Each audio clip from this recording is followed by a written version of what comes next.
If you are a parent, you will be able to identify with this. Both of our boys went through this when they were young and growing and just getting to toddler stage and sitting in a high chair. It was time for them to learn to eat on their own. Now that's a pretty exciting moment, to be honest with you, in the life of the parent, where the kids can get to the place where they're eating the same kind of food off the table that everybody else is. And so we went to the point where we were no longer feeding them. But there came the day when we sat both of our boys one at a time in a high chair, and we put some food down in their bowl in front of them, and we handed them their own spoon. And here's what happened. And both of them went through this.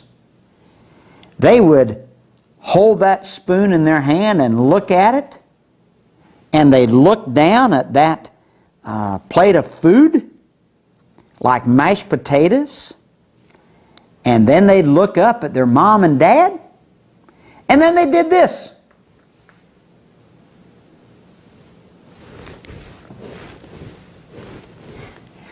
Well, it was a beginning. It was a beginning. And eventually, of course, they learned what that thing was all about, and they could actually start feeding themselves. That's a good day in the life of parenthood.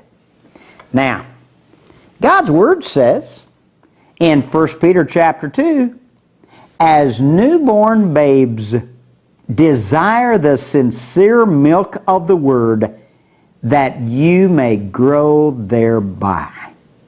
You know how you're going to grow spiritually?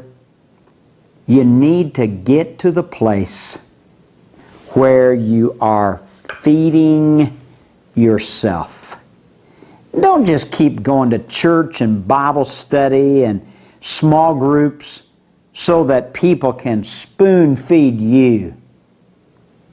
You need to get to the place where you are able to feed yourself spiritually.